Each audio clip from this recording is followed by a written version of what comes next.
This is Kenneth Brooks, and you're riding down Ellis Boulevard. If you ride down the street long enough, man, the road will lead you to 516 4th Terrace North, Birmingham, Alabama 35204. Our phone number was 252-4263. I never forget nothing about my grandma, man. It was my great grandmother, Beata Brooks, and that's who I dedicated this channel to. And in remembrance of her, all the things she implemented in me growing up as a young man. Not only me, but everybody else in the family. She was the matriarch of the family. She lived to be 107 years of age. And I learned so much from this woman growing up as a young kid, man, and to my teenage years as well, and to my adulthood life. And she had so many sayings, so many cliches, man. She just had a way with words, and that's why I call it Words from My Big Mama. And I'm gonna tell you a short story today, man. Something she said, man. That's one of the most funny things she ever said, man. She said a lot of things that made sense and a lot of things that were funny as well. I'm not the sharpest knife in the drawer, but I still cut you. Some of the milk ain't white. Um, um, Arthur, the son need to get them clouds out the way, so Arthur can leave me alone. She talking about arthritis. She had so many things, man. She said, man. So many different sayings. I can't remember them all, man. I'll be all day trying to remember them things. But it's like this, man. I just cut grass in the summertime, and every 2 weeks I would cut grass. I had 9 yards to cut every 2 weeks, and in doing so, my grandma would not let the people pay me over $3 a yard, and so I could only make $27 every 2 weeks, man. $27 for 9 yards, man. Can you believe that?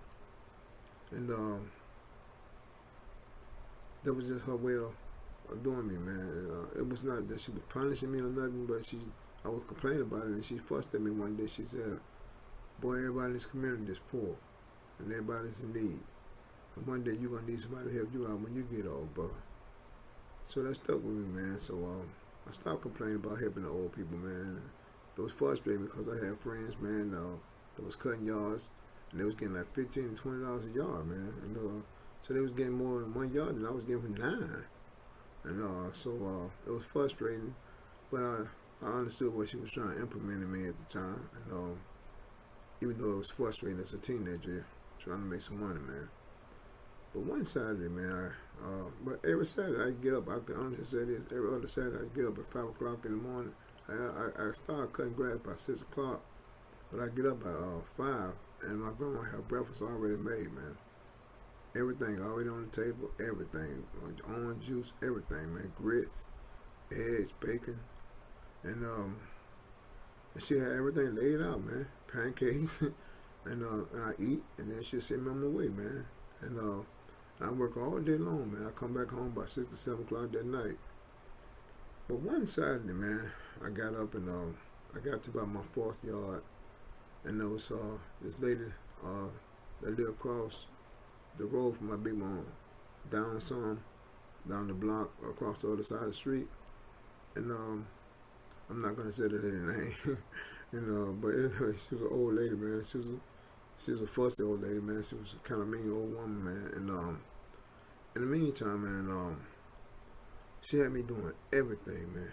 Every single thing in the world, man. I cut the yard, I edged the yard up, cut the bushes, edged the bushes up. I did everything, man. $3, man. That's all I'm getting. But that one put me to work, man, like a Hebrew slave, man. Man, the lady worked me from Genesis to Revelation back to Malachi. Man, that lady worked me all day long, man. Had me taking out things in the basement, dusting, washing dishes. She had me doing vacuuming. I mean, that lady had me doing everything. And then she got mad when I left, and it was dark when I left. And I didn't get to cut like 4 or 5 yards, man. I missed out on some money, man. And so she was complaining, and she was upset because she said, "You ain't do nothing I want you to do." And I said, "Man, this lady was just trapping, man." And her son, his mind was bad. He just sit on the front porch and talk to himself all the time. He lost his mind in Vietnam. And anyway, man, I went back to my grandma's house, and I told her that I didn't get the cut. certain people's yards. And she said, well, why is that? I told her that Miss Unknown, Miss Unknown had me working in her house all day long. She said, what? I said, yeah, Big Mama had me washing dishes, taking out trash, taking out things out of her basement, doing every single thing in the world. And my Big Mama was so upset about it, and she called her. She said, why in the world you had this boy doing all this stuff? She said, he didn't finish none of the stuff I wanted him to do. So my Big Mama was like, he didn't finish none of the stuff you wanted him to do. He ain't supposed to do nothing but cut your yard. And the lady complained and fussed all day long with my Big Mama. And my Big Mama got on the phone, and then she thought about it for a little while, and then she called her back. Said, you know why how come everybody in the neighborhood don't like you? She said, everybody in the neighborhood complain about you all the time. She said, if some people complain about you and call you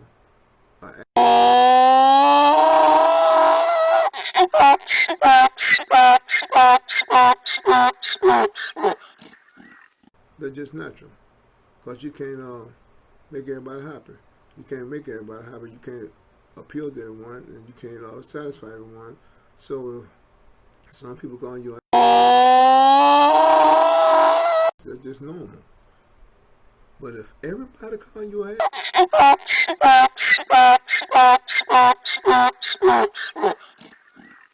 you need to invest in your saddle. And you have a nice day, sister. And my baby mom hung up the phone. And she told me, she said, if some people call you they're just normal. Because you can't make everybody happy. And you can't satisfy everybody. But if everybody call you you need to invest in your saddle. And this is Ken Brooks, man. And you riding down Beata Boulevard. If everybody calling you you need to get you a saddle, brothers and sisters.